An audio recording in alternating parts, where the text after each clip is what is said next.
ఈ సన్నిధిలో చేరి ఉన్నాం ప్రభా. మాతో మాట్లాడమని వేడుకుంటున్నాం ప్రభా. సహాయం చేయండి ప్రభా. దీవించమని, కృప చూపెట్టమని, స్థిరపరచమని నజరేయుని యేసు నామములో ప్రార్థించి వేడుకుంటున్నాం తండ్రి. ఆమేన్. దయచేసి కూర్చుందామని.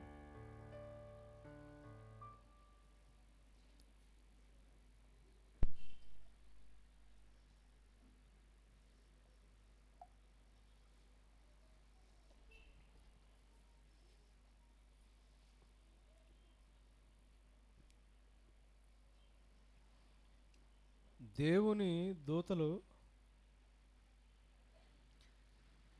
ఆయన్ని వర్ణించలేమేమో కానీ దేవుణ్ణి వర్ణించడానికి సాధ్యమైంది ఎవరికి అంటే కేవలం మనుషులకు మాత్రమే. ఎందుకంటే దేవుని ప్రేమని,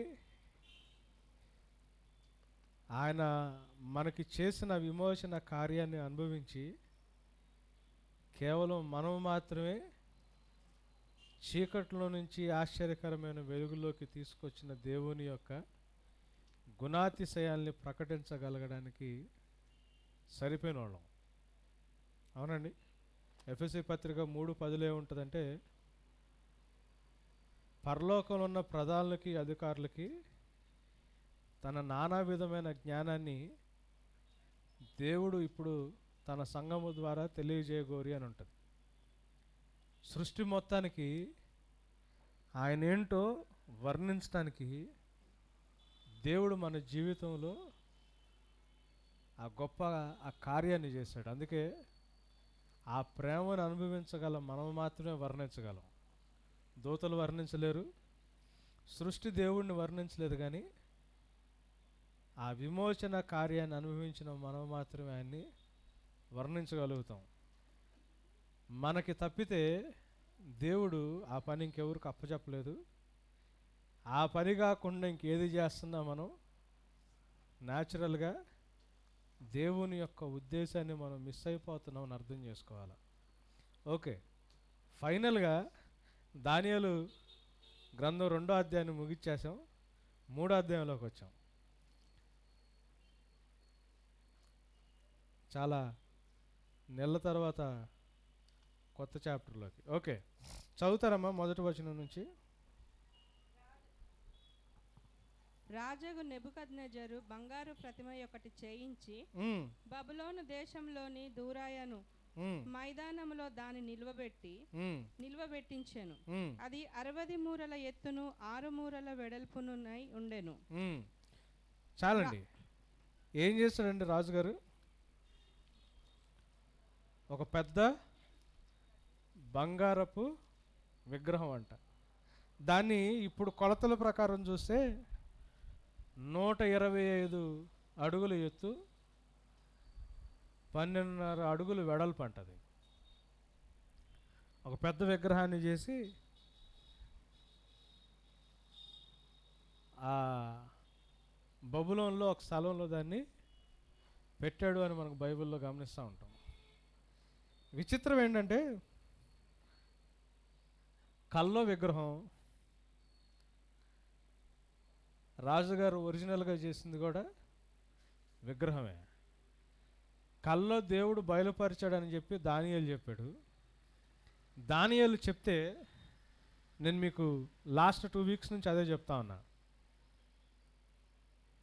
అద్భుత క్రియలు, సూచక్రియలు మాత్రమే చూసి, లేకపోతే దాన్ని మాత్రమే ఆస్వాదించడం అనేది, లేకపోతే ఆశించడం అనేది లోకం యొక్క తీరని, అలా దేవుని దగ్గరకు వచ్చినప్పుడు వారు త్వరగా దాంట్లో నుంచి మళ్ళీ పడిపోయి దూరం వెళ్ళిపోతారని, సత్యాన్ని ప్రేమించి సత్యాన్ని తెలుసుకోవాలని దేవుని దగ్గరికి వచ్చిన వాళ్ళు ఎటువంటి పరిస్థితుల్లోనైనా దేవుని కోసం నిలబడతారని మనం విషయాల్ని నేర్చుకుంటా ఉన్నాం.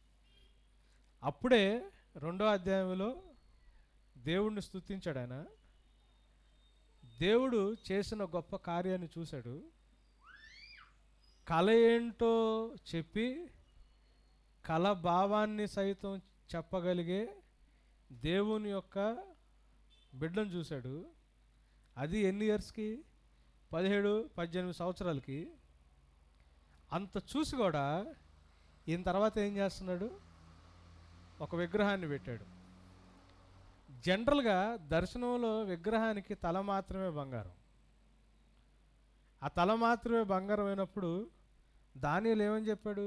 ఆ బంగారపు శిరస్సు నువ్వు నీ రాజ్యం అన్నాడు. అది బబులోను సామ్రాజ్యం. దాని తర్వాత వేరొక సామ్రాజ్యం వస్తుంది అని చెప్పి దాని గురించి ఎక్స్ప్లెయిన్ చేసుకుంటూ వచ్చాడు. దేవుడు చెప్పాడని గుర్తించాడు, దేవుడు చెప్పాడని అర్థం చేసుకున్నాడు. ఆ అద్భుత కార్యాన్ని చూసి దేవుడికి మహిమ చెల్లించాడు.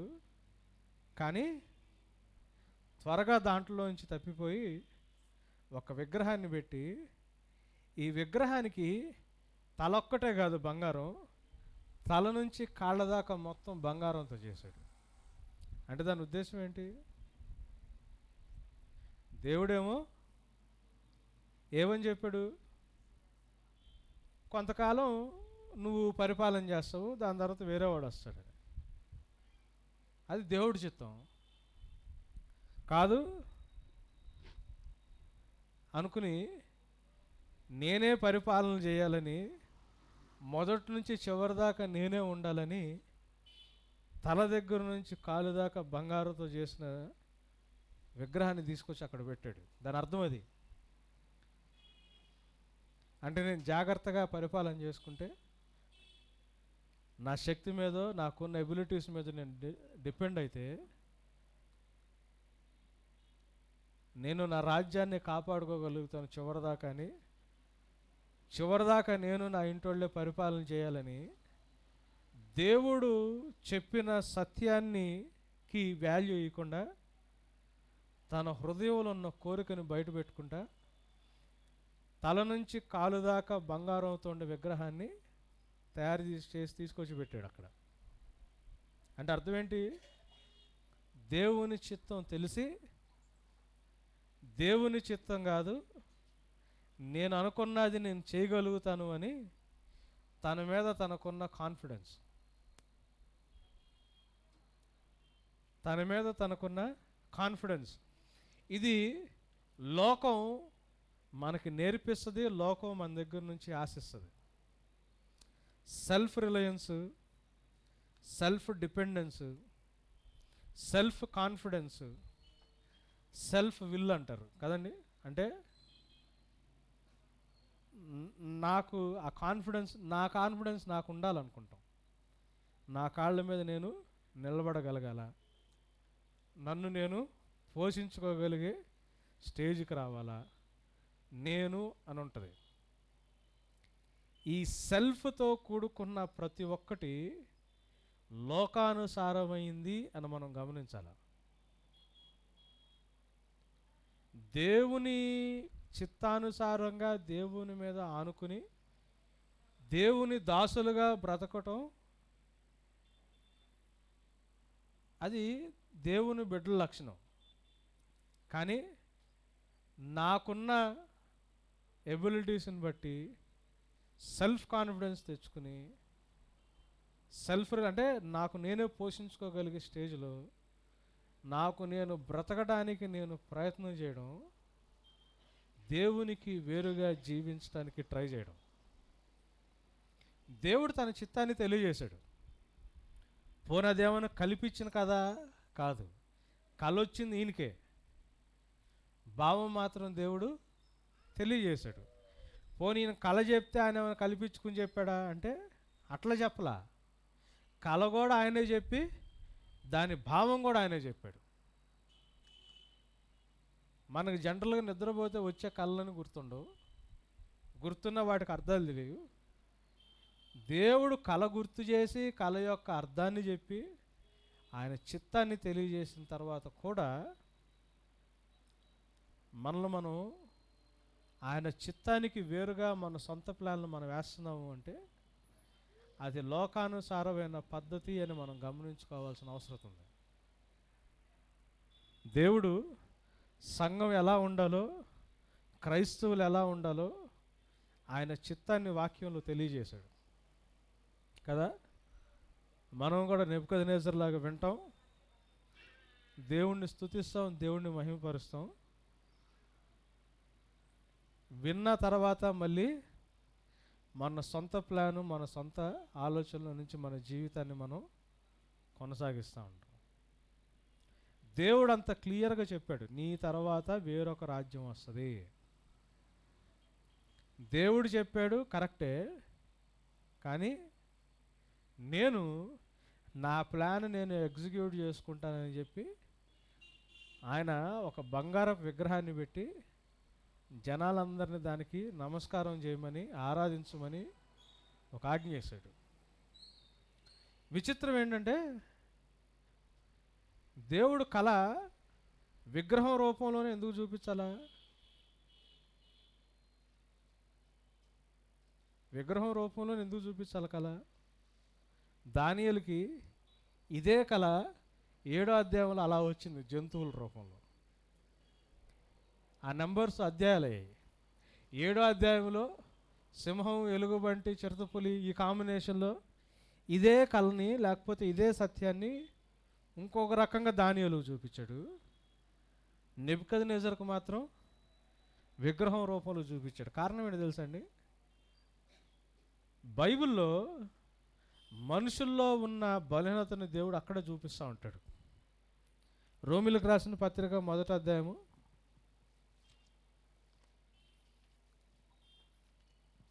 1వ అధ్యాయము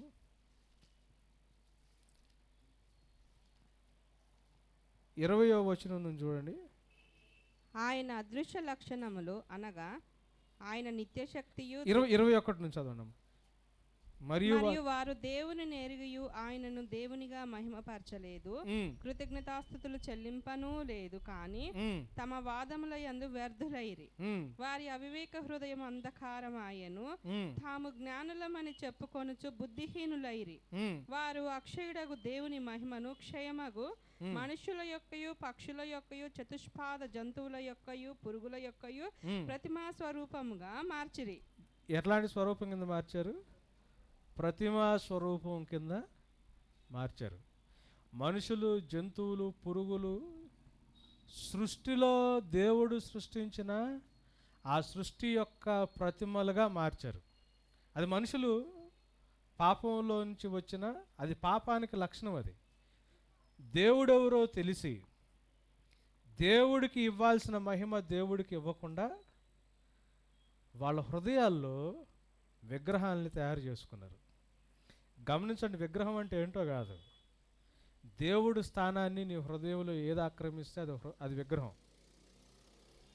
ఒకవేళ డబ్బులు ఆక్రమిస్తే డబ్బులు విగ్రహం, పిల్లలు ఆక్రమిస్తే పిల్లల విగ్రహం, తల్లిదండ్రులు ఆక్రమిస్తే తల్లిదండ్రుల విగ్రహం, మన అందం ఆక్రమిస్తే అందం విగ్రహం. లోకానికి దేవుడు కాకుండా, యేసు ప్రభు కాకుండా మన హృదయంలో దేనికి ఎక్కువ టైం ఇస్తున్నామో, ఎక్కువ ఛాన్స్ ఇస్తున్నామో, ఎక్కువ ప్రాధాన్యత ఇస్తున్నామో అది విగ్రహం. విగ్రహాలుగా మార్చుకోవడం అనేది మనుషుల్లో స్వతహాగా పాపాన్ని బట్టి వచ్చిన లక్షణం. అది అన్యుల పరిపాలన స్టార్టింగ్ దేనితో స్టార్ట్ అయింది? విగ్రహంతో స్టార్ట్ అయింది. అన్యుల పరిపాలన ఎండింగ్ ఎట్లా ఉంటుందో తెలుసా? ప్రకటన గ్రంథానికి వెళ్ళండి, 13వ అధ్యాయం.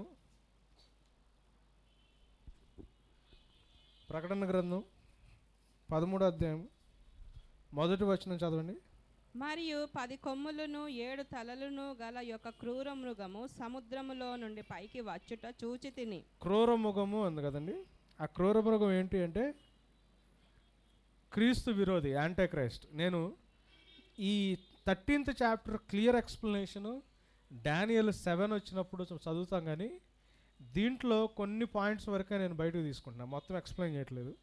12వ అధ్యాయం 12వ అధ్యాయం చివరిలోకి రండి. అక్కడ ఘట సర్పము అని ఉంది కదా. ఘట సర్పము సైతానుని అక్కడ సర్పెంట్ కింద, ఘట సర్పము కింద సూచించారు. 13వ అధ్యాయము 7 తలలు గల ఒక క్రూర మృగము సముద్రము నుండి వచ్చుట చూశాను అన్నాడు. అక్కడ సముద్రం అనేది జనాంగాలకి గుర్తు, రక్షణ లేని జనాలకి గుర్తు. ఆ క్రూర మృగము యాంటీ క్రైస్ట్కి గుర్తు. యాంటీ క్రైస్ట్ బయటికి రావడం, ఈ యాంటీ క్రైస్ట్ పరిపాలన చేయడం అక్కడ మనకి కనిపిస్తూ ఉంటుంది. చూడండి, చదవండి, కొంచెం చదవండి. దాని కొమ్ముల మీద 10 కిరీటములను, దాని తలల మీద దేవ దూషణకరమైన పేర్లును ఉండెను. నేను చూచిన ఆ మృగము చిరుతపులిని పోలి ఉండెను. దాని పాదములు ఎలుగుబంటి పాదముల వంటివి, దాని నోరు సింహపు నోరు వంటిది. దానికి ఆ ఘట సర్పము తన బలమును. ఈ ఎలుగుబంటి, సింహము ఇవన్నీ మనం డానియల్ 7 వచ్చినప్పుడు క్లియర్గా చదువుదాం. అయితే కిందకి రండి. ఆ ఘట సర్పము తన బలమును, తన సింహాసనమును, గొప్ప అధికారమును ఇచ్చెను. ఎవరికి ఇచ్చారు? యాంటీ క్రైస్ట్కి, అంటే క్రీస్తు విరోధికి సైతాను తన సింహాసనాన్ని, బలాన్ని, అధికారాన్ని ఇచ్చాడంట. అయితే ఇంకొంచెం కిందకు వస్తే 12వ వచనం చూడండి. అది మొదటి క్రూర మృగమునకున్న అధికారపు చేష్టలన్నీ దాని ఎదుట చేయుచున్నది. ఆగండి 11వ వచనం నుంచి రండి. మరియు భూమిలో నుండి మరి ఒక క్రూర మృగము పైకి వచ్చి, ఇంకొక క్రూర మృగం కూడా వచ్చింది. వీడు అబద్ధ ప్రవక్త.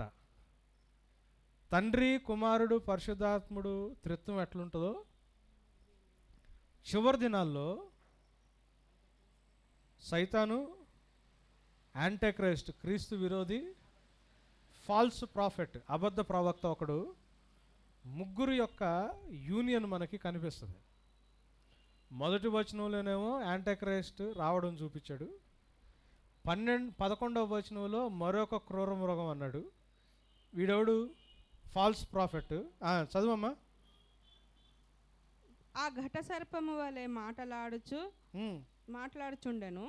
అది ఆ మొదటి క్రూర మృగమునకున్న అధికారపు చేష్టలన్నీ దాని ఎదుట చేయుచున్నది. మరియు చావు దెబ్బ తగిలి బాగుపడి ఉన్న ఆ మొదటి మృగమునకు భూమియు దానిలో నివసించు వారును నమస్కారము చేయునట్లు అది బలవంతం చేయుచున్నది. అది ఆకాశం నుండి భూమికి మనుషుల ఎదుట అగ్ని దిగువచ్చున్నట్టుగా గొప్ప సూచనలు చేయుచున్నది. కత్తి దెబ్బ తినియు బ్రతికిన ఈ క్రూర మృగమునకు ప్రతిమను చేయవలెనని అది భూనివాసులతో చెప్పుచు. ఏమని చేస్తుందండి? ప్రతిమలు ఎవరికి? యాంటీ క్రైస్ట్కి, క్రీస్తు విరోధికి ప్రతిమలు చేయాలని జనాలని బలవంతం చేస్తుందంట. అన్యరాజుల యొక్క పరిపాలన స్టార్టింగు విగ్రహాలు, అన్యరాజుల యొక్క ఎండింగు విగ్రహాలు. అందుకే అన్యుడైన నెబుకద్నెజరుతో దేవుడు తన చిత్తాన్ని తెలియజేయడానికి విగ్రహం ద్వారా చూపించాడు. విచిత్రం ఏంటంటే విగ్రహాలు మనుషులు ప్రతిరూపంలో కానీ, సృష్టి యొక్క ప్రతిరూపంలో కానీ చేసి వాటిని ఆరాధించడం అనేది నెబుకద్నెజరు నుంచి క్రీస్తు విరోధి దాకా సైతాను మనుషుల ద్వారా చేస్తున్న పని. ఇప్పుడు ప్రస్తుతం భారతదేశంలో ఉన్న పెద్ద ట్రెండ్ ఏంటో చెప్పండి.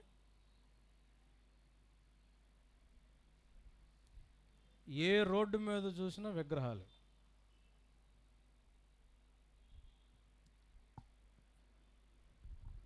మహిమ పరచాల్సిన దేవుణ్ణి వదిలేసి నాయకుల్ని, అధికారుల్ని మహిమపరుస్తా, ఘనపరుస్తా రోడ్డుకి ఒక విగ్రహం ఉంది.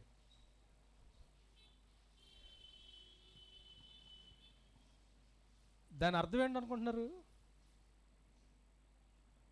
పైగా ఈ నాయకులు దేవుడు పంపించిన నాయకులని చెప్పుకుంటా విగ్రహాలు పెడుతున్నారు.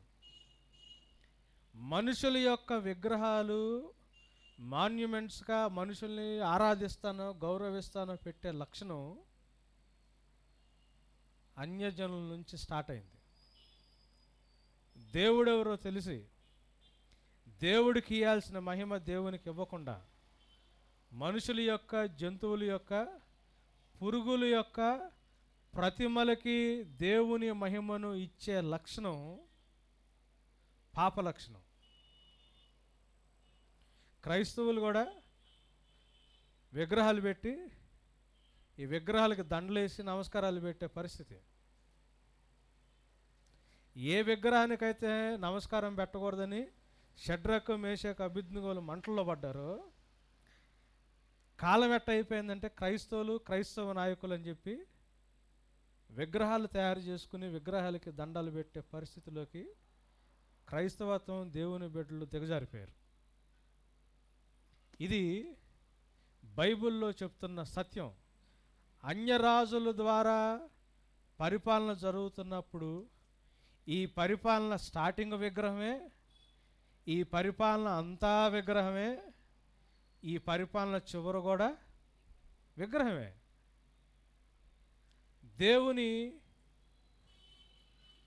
వ్యతిరేకి అయిన సైతాను అధికారంలో ఉన్న లోకంలో సాతాను యొక్క ప్రోద్బలం వల్ల జరిగే పని ఏంటి అంటే, మనుషుల ప్రతిరూపంలో విగ్రహాలు పెట్టి మనుషుల్ని ఆరాధించడం, మనుషుల్ని సహోదరుడు కంటే ఎక్కువగా చూసి ఆయనకు ఒక స్థానం ఇచ్చి, ఆయన గుర్తించి ఆయనకు ఆ వాల్యూ ఇవ్వడం. ఇది లోకంలో సైతాను చేయించే పని. గమనించండి, విగ్రహాల విషయంలో చాలా జాగ్రత్తగా ఉండటానికి ప్రయత్నం చేయండి. విగ్రహారాధన మనం చేయమనుకుంటాం.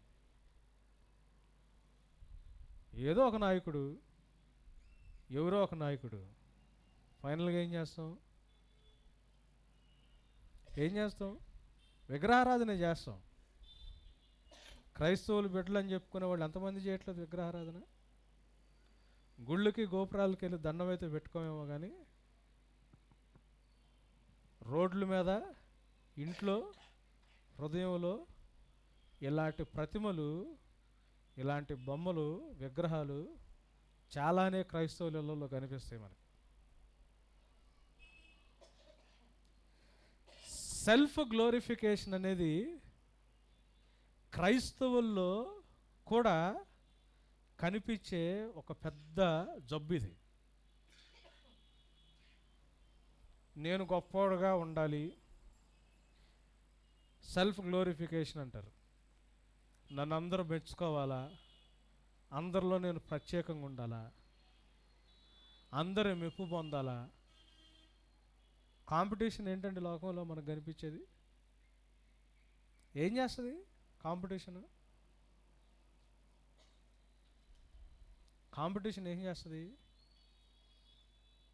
నిన్ను నువ్వు మహిమపరచుకోవడానికి నిన్ను ఉసుగొలిపి నీ జీవితంలో ఒక విగ్రహాన్ని తీసుకొచ్చి పెడుతుంది. తల్లిదండ్రులు, యవ్వనస్తులు కొంచెం జాగ్రత్తగా ఆలోచించాల్సిన పని ఇది. ఎవడో ఒక స్పోర్ట్స్ ఐకాన్నో లేకపోతే దేశంలో ఒక నాయకుడినో, ఒక బ్యూరోక్రాట్ను చూసి, ఉన్నతమైన ఒక వ్యక్తిలాగా చూసి వాడిని జనాలందరూ మెచ్చుకుంటుంటే, అందరిని పొగుడుతుంటే, అందరూ ఆయన్ని ఒక గొప్ప వ్యక్తిగా చూస్తుంటే, నేను అంతటి లెవెల్కి వెళ్ళాలను, లేకపోతే నా కొడుకు అంత స్థితికి వెళ్ళాలను, సెల్ఫ్ గ్లోరిఫికేషన్ కోసం మనం ప్రయత్నం చేస్తా హెబ్రీ పత్రిక 12వ అధ్యాయంలో క్రీస్తు ప్రభువుని గురిగా కలిగి పరిగెత్తమనే మాటను మర్చిపోయి, లోకంలో ఉన్న లేకపోతే సమాజంలో మంచి పేరున్న ఒక వ్యక్తినో, ఒక వ్యవస్థను దేన్నో గురిగా పెట్టుకుని దాని వెనకాల పరిగెత్తే పరిస్థితుల్లోకి మనం వెళ్ళిపోతాం. ఎందుకు స్టడీ చేస్తున్నాం దానియేలు గ్రంథం? లాస్ట్ డేస్లో ఉన్న మనము ఎక్కడెక్కడ తప్పిపోతున్నామో, దేవుని కొరకు ఎలా సిద్ధపడి ఉండాలో నేర్చుకోవడానికి స్టడీ చేస్తున్నాం. అదే కదండి మన మోటో. స్టోరీ తెలుసుకోవడానికి కాదుగా. స్టోరీ ఎంత అవసరమో, స్టోరీ ద్వారా దేవుడు ఏం చెప్తున్నాడో తెలుసుకోవడం కూడా అంతే అవసరం. సెల్ఫ్ గ్లోరిఫికేషను కనిపించకుండా అన్యుల్లో ఎంతుందో క్రైస్తవుల్లో కూడా అదే లెవెల్లో ఉంది. క్రిస్టియన్ మ్యూజిక్, క్రిస్టియన్ మినిస్ట్రీ, మెసేజ్లు చెప్పడం ఎందుకు టీవీలోనే చెప్పటం? టీవీలోనే ఎందుకు చెప్పాలి మెసేజ్? టీవీ స్పీకర్ అని ఎందుకు వేసుకోవాలి పేర్ల కింద? ఢిల్లీలో సువార్త చెప్పిన, గల్లీలో సువార్త చెప్పిన, అమెరికా వెళ్ళి సువార్త చెప్పిన, సిలువ వేయబడిన క్రీస్తునే కదా ప్రకటించేది. ఇక్కడ గల్లీలో తెలుగులో చెబుతాము, ఢిల్లీకి వెళ్తే హిందీలో చెబుతాము, అమెరికా వెళ్తే ఇంగ్లీష్లో చెబుతాము. చెప్పేది ఒకటే కదా, వినేవాడు పాపే కదా. ఏ భేదం లేదు. అమెరికా వాళ్ళు కొంచెం మంచి పాపులా, గొప్ప పాపులా? ఏ భేదం లేదు. అందరూ పాపం చేసి దేవుడు అనుగ్రహించే మహిమను పొందలేని వాళ్ళే కదా. అందరూ బయటికి సున్నం వేసిన సమాధుల్లా ఉంటారని చెప్పి రోమి 3లో పౌలు భక్తుడు రాశాడుగా. కాకపోతే అమెరికా వాళ్ళతో కొన్ని మంచి సమాధులు పాలరాజులా ఉంటాయి, మన మామూలు ఇటుకలతో కట్టిన సమాధి. గొప్ప సమాధి దగ్గర ప్రసంగం చేసామన్నట్టు ఇంటర్నేషనల్ స్పీకర్ అని ఎందుకు పెట్టుకుంటాం పేర్లు వెనకాల? ఏమేం చదివాము, మనకి ఎన్ని గౌరవ డాక్టరేట్లు వచ్చినాయో, మనమేంటో మన ముందు మన వెనకాల ఎందుకు పెట్టుకుంటాం ఎన్ని పేర్లు, డిగ్రీలు? Self glorification. సేవకుల్ని సైతం సరిగ్గా పరిచయం చేయకపోతే, ఇంట్రడ్యూస్ చేయకపోతే, గొడవేసుకుని ప్రసంగం చేయకుండా వెళ్ళిపోయే సేవకుల్ని కూడా చూశాను నేను.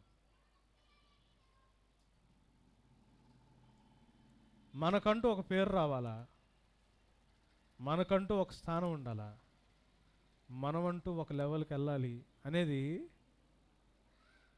ఆ సెల్ఫ్ గ్లోరిఫికేషను క్రీస్తు విరోధి అయిన సైతాను మనలో పుట్టించే టెంప్టేషన్ అని గుర్తుపెట్టుకోండి. అది శోధన, అది టెంప్టేషన్, అది కాంపిటీషను, శోధన. ఎందుకు పిలిచాడు దేవుడు మనల్ని? ఆయన కోసం జీవించడానికి పిలిచాడు. ఎందుకు ఏర్పాటు చేసుకున్నాడు దేవుడు మనల్ని? ఆయన కోసం ఫలించడానికి ఏర్పాటు చేసుకున్నాడు. ఎందుకు యాజకులుగా దేవుడు మనల్ని తయారు చేశాడు? చీకట్లోంచి ఆశ్చర్యకరమైన వెలుగులోకి తీసుకొచ్చిన ఆయన గుణాతిశయాల్ని ప్రకటించడానికి. ఎందుకు మనకు పరిశుద్ధాత్మను అనుగ్రహించాడు? మనము ఎవరిని లక్ష్య పెట్టక ఆయన్ని లక్ష్య పెట్టి ఆయన శిష్యులుగా మనం మారతామని, ఆయన కోసం సిద్ధపడతామని, ఆయన కోసమే బ్రతుకుతామని.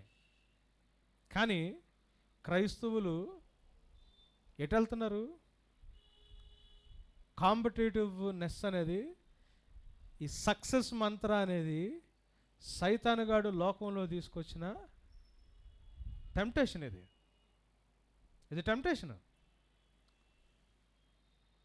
మంచి చదువులు చదవాలనో, గొప్ప గొప్ప కోర్సులు చేయాలనో, పిల్లలు దేవుడు అనుగ్రహిస్తే పిల్లలతో ఆ ప్రేమని పంచుకోలేక, వాళ్ళతో సరైన క్వాలిటీ టైము స్పెండ్ చేయలేక, ఆ ప్రేమకి తల్లిదండ్రులు కరువు అయిపోయి పిల్లలకి కరువు వచ్చి, ఆ ప్రేమ రాహిత్యం, ఆ ప్రేమలో నుంచి కరువును బట్టే కదా ఆ ఫ్యామిలీ, ఆ ప్రేమలో ఉండే కరువు నుంచే కదా ఇంత ఇంత చండాలంగా అయిపోతుంది బయట. ఎందుకు జరుగుతున్నాయి ఇన్ని మారణ హోమాలు, ఇన్ని రేపులు? నిన్న CNN దీంట్లో ఈ ISIS తీవ్రవాదిని ఒకరిని పట్టుకున్నారు. ఇరాక్ మిలిటరీ వాళ్ళు పట్టుకుని, వాడు చిన్నోడు, మ్యాక్సిమం 18 to 19 years ఉంటాయి. 6 days ఇండక్షన్ క్లాస్ ఉంటుందంట, అంతే. రకరకాల దేశాల నుంచి, నేషనాలిటీస్ నుంచి జనాలు ఉన్నారు, చాలామంది ఉన్నారు. ఏ దేశాల నుంచి ఉన్నారో నాకు తెలియదు. మాకు 6 రోజులు క్లాస్ తీసుకుంటారు, ఎందుకు చేయాలి, ఎలా చేయాలని. తర్వాత మమ్మల్ని ఆర్మీలో చేర్చుకుంటారు. ఎన్ని రోజులు? మనుషుల్ని అంత భయంకరంగా చంపేస్తున్నారు. అంటే లేడీస్ని దిగంబరులుగా రోడ్డు మీద గొంతు కోసి బ్లడ్ బేసిన్లో పట్టుకుని మిగతా వాళ్ళ మీద జల్లి బెదిరిస్తున్నోళ్ళు, అంత పైశాచికత్వం ఎన్ని రోజుల క్లాస్ అది? ఎందుకు 6 రోజులు ఎలా చేయగలుగుతున్నారు? అది అంత ప్రేమలేని పరిస్థితులు.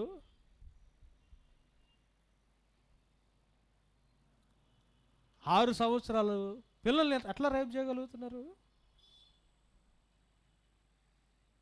ప్రేమ పంచుకోవడానికి అవకాశం లేదు, ప్రేమను పొందటానికి అవకాశం లేదు.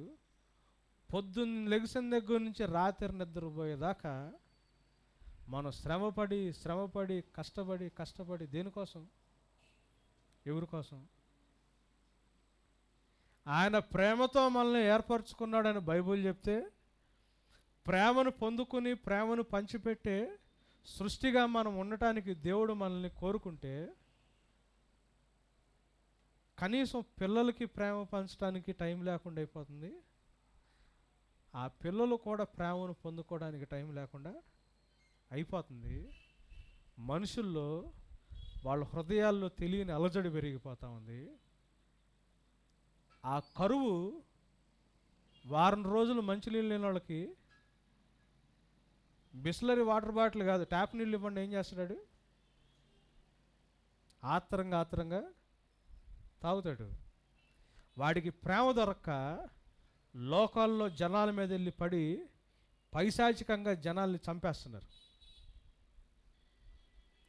హృదయంలో పెరుగుతున్న వికారాన్ని తీర్చుకోవడానికి లోకంలో జనాలు ప్రయత్నం చేస్తున్నారు. ఎందుకు అంత వికారం బయట? ఎందుకు అంటే, మనం ఏదో సాధించడానికి, ఏదో చేయడానికి అనవసరమైన తల మీద వేసుకుని దేవుడు జీవించమన్న విధంగా మనం జీవించలా. యవనస్తులతో నేను సేవ చేస్తున్నాను కాబట్టి నాకు చాలా క్లియర్గా తెలుసు. గంట ఎక్కువ పిల్లలు మంచి చేసుకోవడం తెలుసా? గంట ఎక్కువ కరెక్ట్గా అరగంట మాట్లాడితే కరెక్ట్గా చెప్పింది చేయడానికి రెడీ అయిపోతున్నారు పిల్లలు. 6 రోజులు కాదు. యవనస్తులు అట్లున్నారు బయట. లోకం డిమాండ్, ఇంట్లో డిమాండ్, జీవితం డిమాండ్, హృదయానికి దొరకాల్సిన ప్రేమ దొరక్క ఈ డిమాండ్ని తీర్చుకోలేక లోకం అంతా అల్లకల్లోలం అయిపోతుంది. ఇది మొదటి నుంచి ఉంది. సెల్ఫ్ గ్లోరిఫికేషన్, గొప్పవాళ్ళం అవ్వాలని, పేపర్లో ఫోటో పడాలని. రాబర్ట్ పర్సిగ్ అనే ఒక అమెరికన్ ఫిలాసఫర్, ఈయన అంటే బిలీవర్ అయితే కాదు, కానీ ఆయన చెప్పిన మాట ఏంటంటే, any effort that has self glorification as it's final destination is bound to end in disaster అన్నాడు. అంటే నేను గొప్పవాడిని అవ్వాలని, లేకపోతే నాకు పేరు రావాలని అట్లాంటి గమ్యాన్ని పెట్టుకుని మనం కష్టపడే ప్రతి కష్టము చివరికి దేంట్లో ఎండ్ అయిపోద్దంట?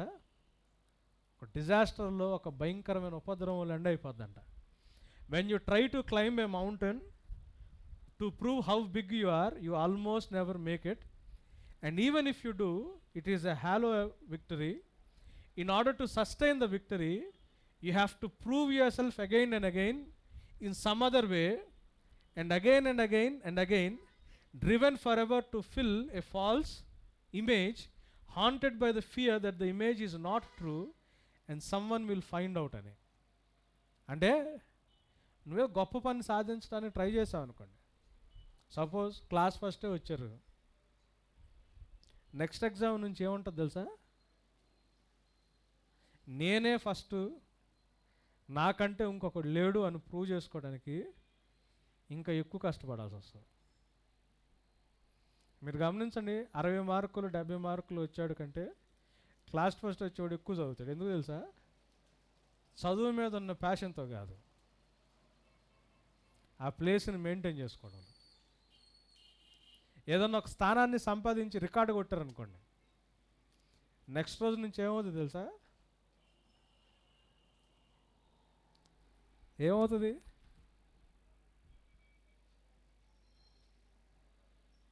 ఇంకా అంతకంటే గొప్పగా అవ్వాలనుకో, లేకపోతే అది ఇంకెవరు బ్రేక్ చేయకుండా ఉండటానికో, నేనే ఫస్ట్ అని చూపించుకోవడానికో జీవితం మొత్తం కష్టపడాల్సి వస్తుంది. ఎక్కడ ఆ స్థానం పోతుందా అనే భయం, ఆ స్థానాన్ని మెయింటైన్ చేసుకోవడానికి శ్రమ. జీవితం అంతా ఇదే కదా, ఇదే కదా. ఫైనల్గా ఏం చేస్తున్నావు? ఫైనల్గా ఏం చేస్తున్నావు? మనల్ని మనం కష్టపెట్టుకుని మన జీవితాన్ని నాశనం వైపుకే దారితీస్తున్నాం. కానీ మీరు ఆలోచించండి, కాంపిటేటివ్ వరల్డ్లో, లోకంలో ఉన్న సక్సెస్ మంత్రాల్లో పడిపోతే, ఏ నిమిషంలో దేవుడు నిన్ను పిలుస్తాడో విషయం నీకు తెలియకపోతే, దేవుడు ఆశించిన ఫలం దేవునికి ఇవ్వగలిగే స్టేజ్లో మీరు లేకపోతే, లోకంలో పేరు మిమ్మల్ని ఎక్కడికి తీసుకెళ్తుంది? నరకానికి తీసుకెళ్తుంది. చాలా జాగ్రత్తగా ఉండాలండి ఈ విషయంలో. నెబుకద్నెజరు he's a prototype of Antichrist. క్రీస్తు విరోధికి ఆయన ఒక నమూనా.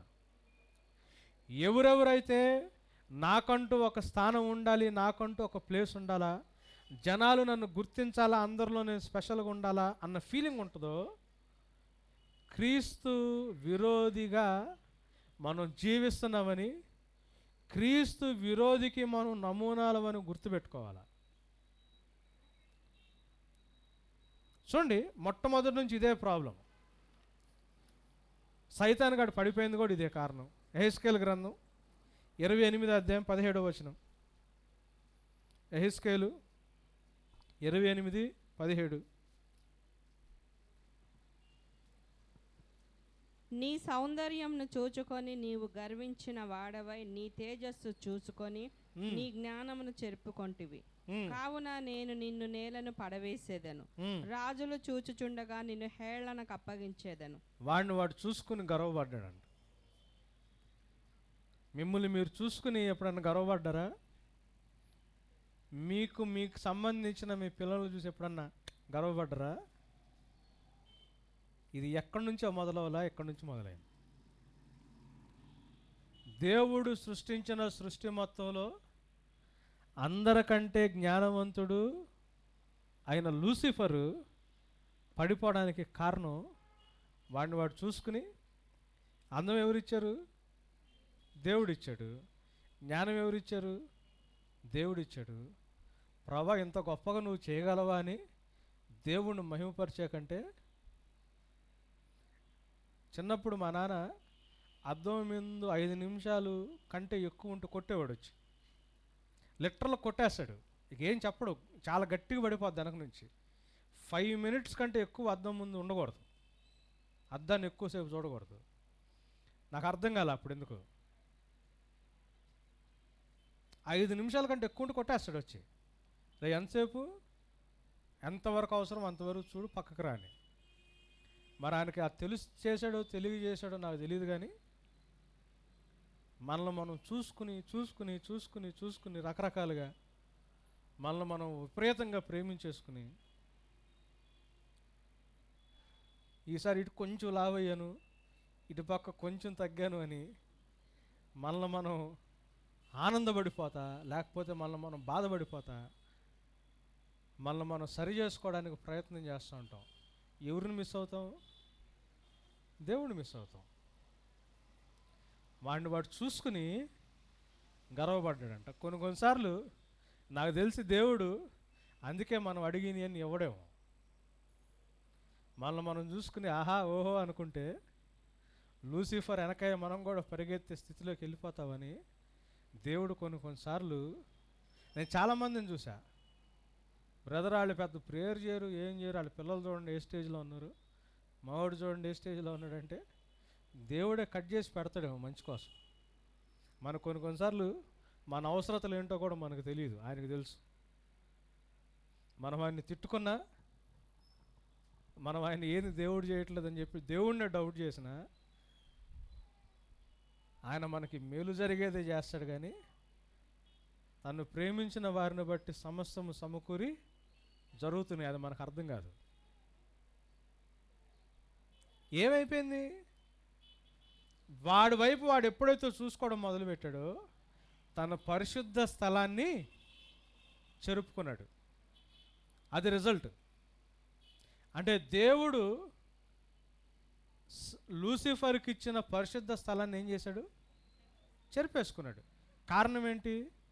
సెల్ఫ్. తను తాను చూసుకోవడం మొదలుపెట్టాడు. నెబుకద్నెజరుకు వచ్చిన ప్రాబ్లం కూడా అదే. దేవుడిచ్చిన స్థానానికంటే తను తాను ఎక్కువగా చూసుకోవడం మొదలుపెట్టాడు. 70 సంవత్సరాలు ప్రపంచం మొత్తానికి రోలర్ అంటే తక్కువ. కోట్లు కోట్లు ఖర్చు పెడితే 5 సంవత్సరాలకు అవుతారు కదా. 70 సంవత్సరాలు అంటే తక్కువ కాదుగా. తను తాను ఎక్కువ చూసుకోవడానికి ట్రై చేశాడు. లూసిఫర్ విషయంలో ఇదే జరిగింది. ఆదాము అవ్వల విషయంలో ఏం జరిగింది చూడండి. ఆదికాండం 3వ అధ్యాయం 4వ వచనం. దేవుడు ఒక తోటేసి తోటకి నీళ్లు ఉండటానికి 4 నదులు చేసి, ఇది టూ మచ్. ఎన్ని నదులు? సేద్యం అయితే చేయమన్నాడు కానీ ఎన్ని నదులు ఉన్నాయి తోటలో? 4 నదులు. ఒక్క నది ఉంటేనే గోదావరి నది. ఎన్ని జిల్లాలు? 4 నదులుంటే ఇంకెంత నేల?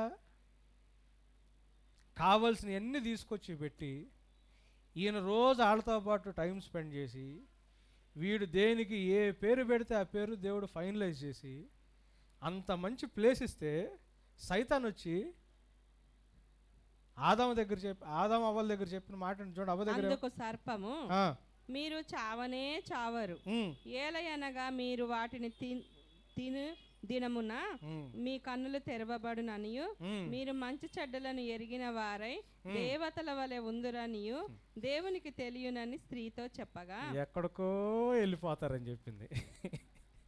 ఎక్కడికి వెళ్ళారు కదా? ఎక్కడికో వెళ్ళిపోతారని చెప్పింది. దేవుడిచ్చిన దాంట్లో తృప్తి పడకుండా ఎక్కడికో వెళ్ళిపోవాలని, ఏదో చేసేయాలని ఆశపడ్డారు. దేవుడు చేయొద్దన్నది మళ్ళీ సెల్ఫ్ పని. గమనిస్తున్నారండి? అదే ఆశ యేసు ప్రభు దగ్గరికి వచ్చి ఏం చేసింది? ఎత్తైన శిఖరం దగ్గర తీసుకెళ్ళి, నాకు దండం పెడితే ఇవన్నీ మిమ్మల్ని నీకు, నువ్వు ఆఫ్టర్ ఆల్ ఒక కార్పెంటర్గా ఉన్నావు, నేల మీద తిరుగుతా, అడు తిరుగుతా ఇడు తిరుగుతా, నువ్వు సేవ చేస్తున్నావు, ఒక్క దండం పెట్టు చాలు, మొత్తానికి నేను నిన్ను లీడర్ని చేస్తాను. నువ్వేదో కష్టపడి అన్ని నామాల కంటే ఉన్నతమైన నామానికి వెళ్ళడానికి ట్రై చేస్తున్నావు కదా. యేసు ప్రభు ఎట్లా అవ్వాలి ఉన్నతమైన నామని? సిలువ శ్రమ ద్వారా short cut, easy way offer చేశాడు సైతాను. మొత్తం ఇచ్చేస్తాను నీకు, ఎక్కడికో తీసుకెళ్తాను అన్నాడు.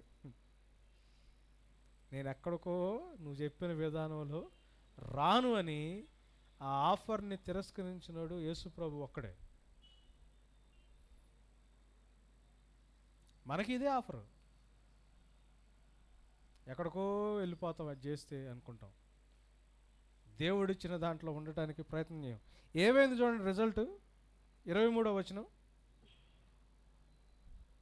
దేవుడైన యెహోవా అతడు ఏ నేల నుండి తీయబడినో దాని సేద్యపరచుటకు ఏదైనా తోటలో నుండి అతన్ని పంపివేశాను. ఏం చేశాడండి? పరిశుద్ధ స్థలాన్ని సైతాన్ చెరపగొట్టుకున్నాడు. దేవుడిచ్చిన స్థలాన్ని ఆదాము పోగొట్టుకున్నాడు. రిజల్ట్ ఏమవుతుంది చూడండి. దేవుడిచ్చిన స్థలాన్ని, దేవునితో ఉండే ఆ సంబంధాన్ని ఏమవుతున్నారు? పోగొట్టుకుంటున్నారు. సరే, దీని తర్వాత ఈ జల ప్రళయానికి ముందేం జరిగిందో చూద్దాం. ఆదికాండం 6వ అధ్యాయం 1వ వచనం. నరులు భూమి మీద విస్తరింపనారంభించిన తర్వాత కుమార్తెలు వారికి పుట్టినప్పుడు దేవుని కుమారులు నరుల కుమార్తెలు చక్కని వారని చూచి. దేవుని కుమారులు అంటే దేవదూతలు. దానికి ఎక్స్ప్లెనేషన్ నేను ఇప్పుడు చెప్పను, మీకు కావాలంటే తర్వాత ఇస్తాను, ఎందుకంటే అది చెప్తా ఉంటే మనకు టైం అయిపోద్ది. దేవుని కుమారులు నరుల కుమార్తెలు చక్కని వారిని చూసి వారందరిలో తమకు మనసు వచ్చిన స్త్రీలను వివాహము చేసుకొనిరి. ఆ, అప్పుడు యెహోవా, ఉమ్, నా ఆత్మ నరులతో ఎల్లప్పుడూ వాదించదు. ఉమ్, వారు తమ అక్రమ విషయంలో నరమాత్రులై ఉన్నారు. ఉమ్. అయినను వారి దినములు 120 ఏండ్లు అగుననెను. సరే, ఈ 3వ వచనం దేవుని హృదయంలో. 4వ వచనం చూడండి. ఆ దినములలో నెఫీలులను వారు భూమి మీద ఉండిరి, ఉమ్, తరువాతను ఉండిరి. ఉమ్, దేవుని కుమారులను నరుల కుమార్తెలతో పోయినప్పుడు వారికి పిల్లలను కనిరి. ఉమ్. పూర్వకాలమందు పేరు పొందిన శూరులు వీరే. ఉట్టి దేవదూతలు ఆయన వెళ్ళి పెళ్లి చేసుకుంది. వీళ్ళు కూడా ఒప్పుకోవాలిగా. వీళ్ళు ఎందుకు ఒప్పుకున్నారు? వాళ్ళకు పుట్టిన పిల్లలు ఆ కాలంలో గొప్పోళ్ళు. సో దేవునితో సంబంధం కంటే లోకంలో గొప్పోళ్ళు అవ్వడానికి పడిపోయిన దేవదూతలతో సంబంధాలను పెట్టుకుని పిల్లలు కన్నారు. ఆ కాలంలో గొప్ప గొప్ప హీరోలు సూర్యులందరూ వాళ్ళే. లోకంలో మంచి పేరు వస్తుందని దేవునితో సంబంధం కంటే సైతాన్ ఆఫర్ చేసిన సంబంధానికి వాల్యూ ఇచ్చాడు. ఏమైంది? జడ్జిమెంటు. దేవుడు వాళ్ళందరిని భూమి మీద నుంచి తీసేశాడు. ప్రతిసారి ఇదే జరుగుతుంది చూడండి. సరే, ప్రళయం తర్వాత ఏం జరిగింది? ఒక్కసారి కాదు, ఫస్ట్ నుంచి మనుషుల్లో వస్తున్న ప్రాబ్లం ఏది? 11వ అధ్యాయంలోకి రండి. ఆదికాండం 11 మొదటి నుంచి. భూమి యందంతటా ఒక్క భాషయు ఒక్క పలుకును ఉండెను. ఏది? ఇప్పుడు ఇంగ్లీష్ లాగా. యేసు ప్రభు ఉన్నప్పుడు గ్రీకు ఇట్లానే ఉండేది. ఇప్పుడు ఇంగ్లీష్కి ఏ ప్లేస్ ఉండేదో అప్పుడు గ్రీకు భాషకు ఆ ప్లేస్ ఉండేది. ఇప్పుడు మళ్ళీ వారు తూర్పున ప్రయాణం. ఈ లక్షణాలు కొత్తగా వచ్చిన లక్షణాలు కాదు, చరిత్ర అంట రిపీట్ అవుతా ఉంటుందట. వారు తూర్పున ప్రయాణమై పోవచుండగా సీనారు దేశమందొక మైదానము వారికి కనపడెను. మంచి స్థలం ఒకటి దొరికింది. స్థలాన్ని వెతుక్కున్నారు. వెతుక్కుని ఏం చేశారు? అక్కడ వారు నివసించి, మనము ఇటుకలు చేసి బాగుగా కాల్చుదాము రండి అని ఒకరితో ఒకరు మాట్లాడుకొనిరి. మంచి కమ్యూనికేషన్ స్కిల్స్ డెవలప్ చేసుకున్నారు.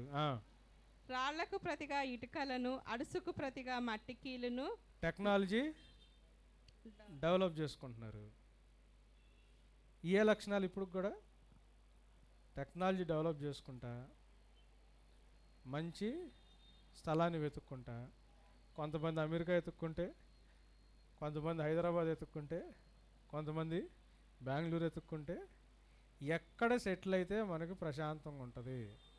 వెతుక్కుని వెతుక్కుని వెతుక్కుని సంబంధాలు, రిలేషన్స్ కొనుక్కుని టెక్నాలజీ డెవలప్ చేసుకుని ఏం చేస్తున్నారు వాళ్ళు? మరియు వారు మనము భూమి యందంతట చెదిరిపోకుండా ఒక పట్టణమును ఆకాశమునంటూ.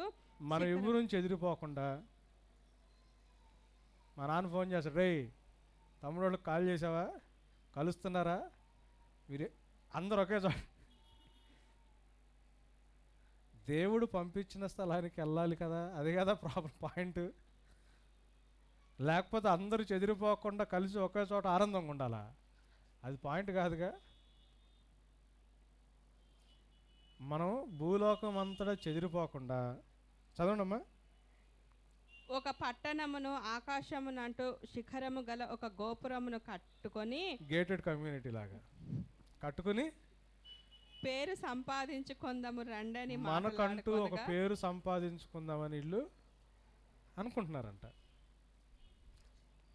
ఇవన్నీ ఇప్పుడు ఉన్న పరిస్థితుల ప్రకారం జనాలందరూ కోరుకునేయే, అంతేనా? కానీ దేవుడికి నచ్చిందా? నచ్చలా. ఎందుకు? యెహోవా నరుల కుమారులను కట్టిన పట్టణమును గోపురమును చూడ దిగివచ్చెను. అప్పుడు యెహోవా, ఇదిగో జనము ఒక్కటే, వారందరికీ భాష ఒక్కటే, వారు ఈ పని ఆరంభించి ఉన్నారు. ఇక మీదట వారు చేయదలుచు ఏ పని అయినను చేయకుండా. చేయదలుచు ఏ పని అయినా అన్న మాట తెలుగులో ఉంది, ఇంగ్లీష్లో కూడా అట్లానే రాశారు. కానీ జమామ్ అనే మాట ఉంటుంది హీబ్రూ భాషలో. అంటే వాళ్ళు తలపెట్టిన ఏ పని అయినా, ఆ పని ఎలాంటి పని అంటే నెగిటివ్ సెన్స్లో, బ్యాడ్ సెన్స్లో, అంటే తప్పుడు పని అన్నట్టు అక్కడ ఒరిజినల్ భాషలో ఉన్న అర్థం అది. అంటే మనం చాలాసార్లు ఈ విషయాన్ని చాలా రాంగ్గా ఇంటర్ప్రిట్ చేస్తారు. వాళ్ళు అనుకున్న ఏ పని చేయకుండా ఉండటం వాళ్ళకి, ఇంకా వాళ్ళు ఎవరు ఆపలేరని దేవుడు అనుకున్నారు. కానీ అది ఎలాంటి పని? చెడు పని. మీరు ఆలోచించండి, ఏది చెడ్డది? చెడు అనేది ఎట్లా చెప్తా? నేను మీకు ఇంతకు ముందే చెప్పా. ఊరు తీసుకెళ్తున్నానంటే మంచి కాటన్ డ్రెస్సులు, స్లీవ్లెస్ డ్రెస్సులు కొనుక్కుంటే నేను ఊటీ తీసుకెళ్ళాను అనుకోండి, కంపెనీ డ్రెస్ అయినా అది చెడ్డదా మంచిదా? ఆ ఊర్లో మంచి Reid and Taylors woollen coat కొనుక్కుంటే నేను ఎడారి ప్రాంతానికి తీసుకెళ్ళాను అనుకోండి, పని చేస్తుందో పని చేయదా? చెడ్డది మంచిది అనేది దేని మీద ఆధారపడి ఉంటుంది? మనం వెళ్ళే గమ్యం మీద ఆధారపడి ఉంటుంది కదా. దేవుడు చెడ్డది అంటే మన దృష్టికి అది చెడ్డది, ఆ టైంలో అది చెడ్డది కాకపోవచ్చు, కానీ నువ్వు వెళ్ళే గమ్యానికి ఇది నిన్ను ఆటంకపరుచుద్దా లేదా అనేది గమనించుకోవాలా. మన గమ్యం ఏంటి? క్రైస్తవులుగా మనం ఫైనల్గా ఏ ప్లేస్కి వెళ్ళాలనుకుంటున్నాం, అక్కడికి వెళ్ళటానికి మనల్ని ఆటంకపరిచేది ఏంటి? అది చెడ్డది. మనల్ని అది చెడ్డది. ఇది మంచిదా? ఆటలు మంచియా, చదవడం మంచిదా అంటే రెండు మంచియే. కానీ ఎంసెట్ ఎగ్జామ్కి ప్రిపేర్ అవుతున్నాం, 4 రోజుల్లో ఉందంటే ఆటలు మంచివి కావు, ఉట్టి చదువు మంచిది.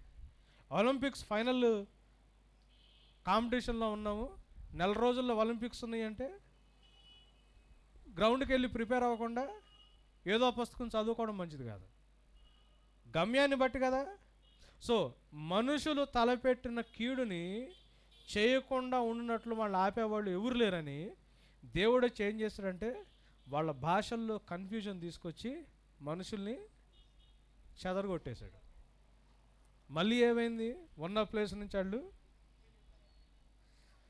సెల్ఫ్ వైపు ఎప్పుడైతే మనిషి చూడటం మొదలుపెట్టాడో, తాను గొప్పడవ్వాలని దేవుడు మనిషి ఎప్పుడైతే ప్రయత్నం చేశాడో, ఆ ప్లేస్ నుంచి మనిషిని ఏం చేస్తున్నాడు దేవుడు? ఇజ్రాయేలీల విషయం కూడా అదే కదా, మనం అదే నేర్చుకుంటున్నాం. ఆయన వాగ్దాన దేశంలో తీసుకొచ్చాడు, దేవుడు ఆశించినట్టు అట్లా వాళ్ళు ఉండలేదు. సబ్బాతు సంవత్సరాన్ని వాళ్ళు పాటించలేదు. మనం ఎంత స్టడీ చేసాం. 7వ సంవత్సరంలో వచ్చే పంటను కూడా వాళ్ళు కోసి బిజినెస్ చేసి, ఇప్పటికీ ప్రపంచంలో పెద్ద పెద్ద బిజినెస్ వాళ్ళు ఎవరు అంటే యూదులే. అంత పెద్ద బిజినెస్ పీపుల్ వాళ్ళు బిజినెస్ చేస్తున్నారు. వాళ్ళ కోసం వాళ్ళు చూసుకున్నారు. వాగ్దాన దేశం నుంచి మళ్ళీ దేవుడు ఏం చేశాడు? వాళ్ళని చెదరగొట్టేశాడు. ఇది చాలా జాగ్రత్తగా గమనించాల. లూసిఫర్ దగ్గర నుంచి ఇదే జరుగుతూ వస్తుంది. క్రైస్తవుల్ని కూడా ఆయన రక్తం పెట్టుకొని యాజకులుగా ఒక రాజ్యంగా దేవుడు స్థిరపరిచి క్రైస్తవులతో దేవుడు చెప్పిన మాట ఏంటో తెలుసా? ఫస్ట్ నుంచి ఇదే రోగం అందరికీ.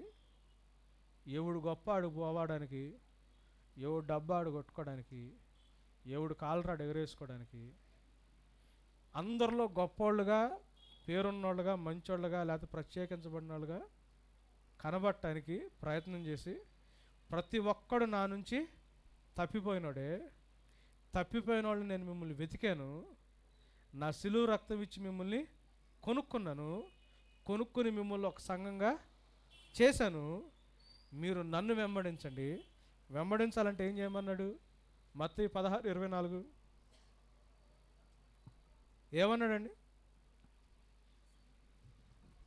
మత్తయి 16:24. అప్పుడు యేసు తన శిష్యులను చూచి, ఎవడైనను నన్ను వెంబడింపగోరిన ఎడల తన్ను తాను ఉపేక్షించుకొని డినై యువర్ సెల్ఫ్ అన్నాడు. తన్ను తాను ఉపేక్షించుకొని. అర్థమైందండి దాని బ్యాక్గ్రౌండ్, ఎందుకు ఆ మాట చెప్పాల్సి వచ్చింది? దేవుడు నన్ను వెంబడించాలంటే నిన్ను నువ్వు ఉపేక్షించుకోవాలా. ఎందుకు దేవునికి దాసులుగా మారాలా?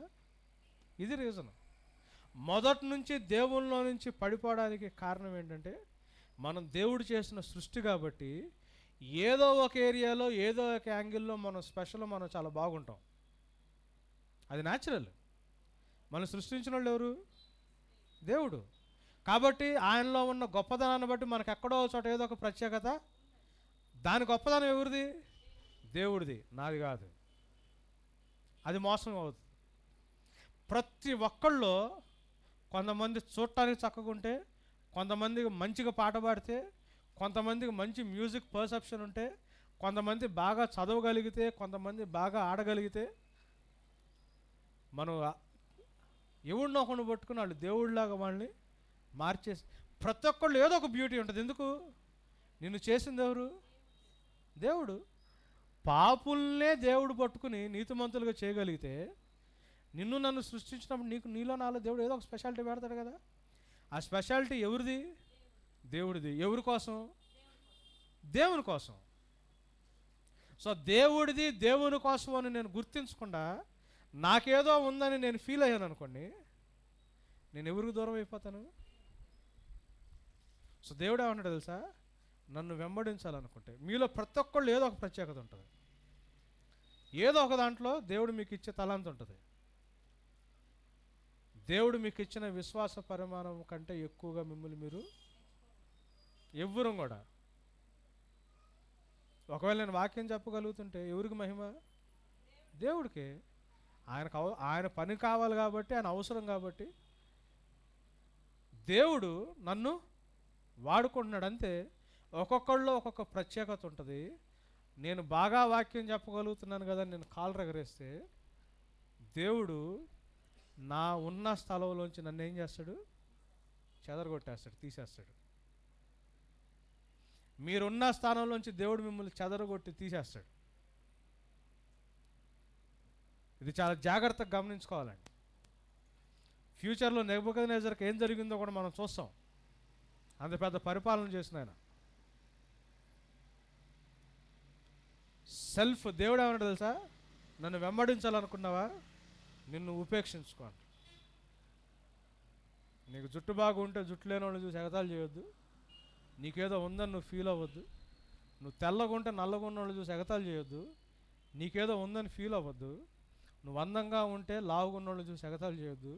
నువ్వేదో ఫీల్ అవ్వద్దు. బాగా చదువుకుంటే, మంచి స్థానంలో ఉంటే, మంచి పొజిషన్లో నువ్వు ఉంటే, ప్రతి ఒక్కటి దేవుని మహిమ కొరకు దేవుడు నీకు ఇచ్చింది అని గుర్తుపెట్టుకుని ప్రతి దాంట్లో దేవుణ్ణి స్తుతించడమే కానీ, లేనోడికి లేని స్థానంలో నువ్వు నిలబడగలిగే సహాయం నువ్వు చేయగలగడమే కానీ, నాకు ఉంది నేను అని చెప్పి నేను గర్వపడి నేను అతిశయపడితే దేవుడు నన్ను ఏం చేస్తాడు? చెదరగొట్టేస్తాడు. ఇది లూసిఫర్ దగ్గర నుంచి కంటిన్యూస్గా జరుగుతున్న విషయం. మత్తయి సువార్త 16:24 కావచ్చు, మార్కు సువార్త 8:34 కావచ్చు, లూకా సువార్త 9:23 కావచ్చు. ఏముంది?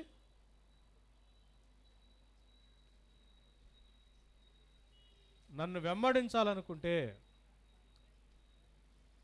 నిన్ను నువ్వు ఉపేక్షించుకొని దేవుణ్ణి వెంబడించాలా.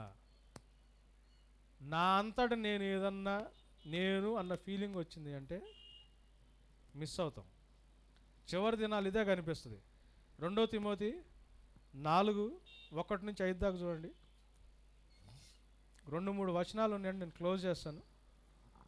2 తిమోతి 4:1-5 దేవుని ఎదుటను సజీవులకును మృతులకును తీర్పు తీర్చు క్రీస్తు యేసు ఎదుట. మీరు జాగ్రత్తగా గమనించండి, ఈ సత్యం గమనించుకోవాలా.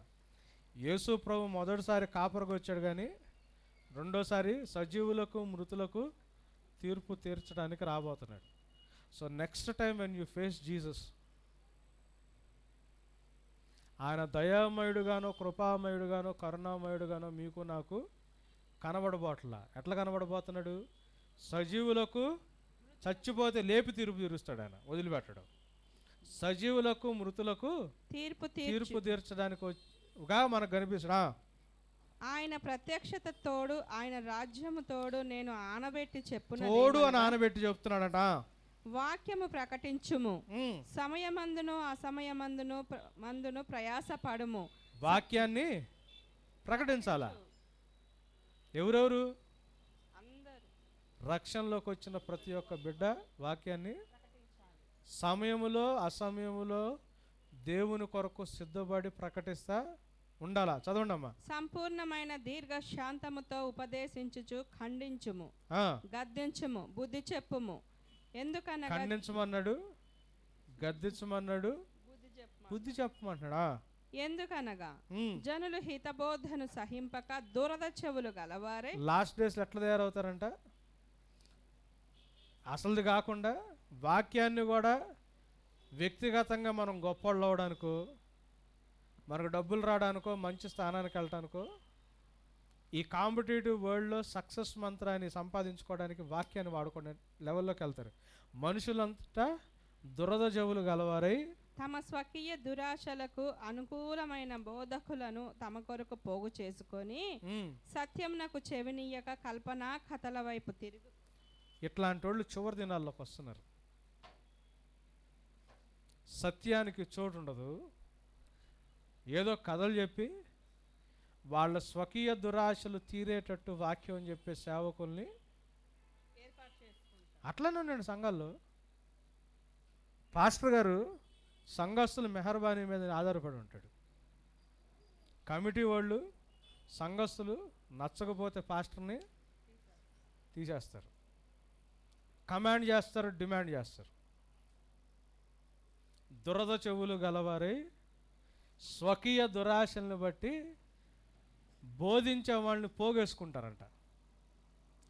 దేవుడు తీర్పు తీర్చే పౌలు గారు సజీవులకు మృతులకు తీర్పు తీర్చడానికి వచ్చే దేవుడి మీద ఒట్టు పెట్టుకుని ఆనబెట్టి చెప్తున్న మాట ఇది.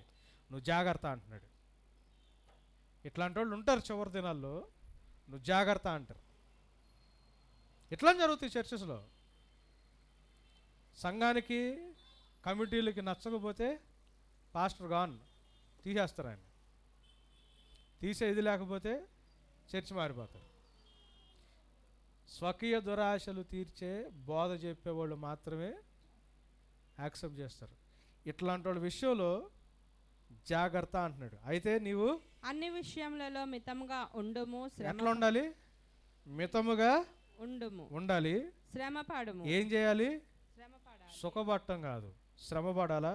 సువార్తికుని పని చేయుము. సువార్తికుని పని చేయుము.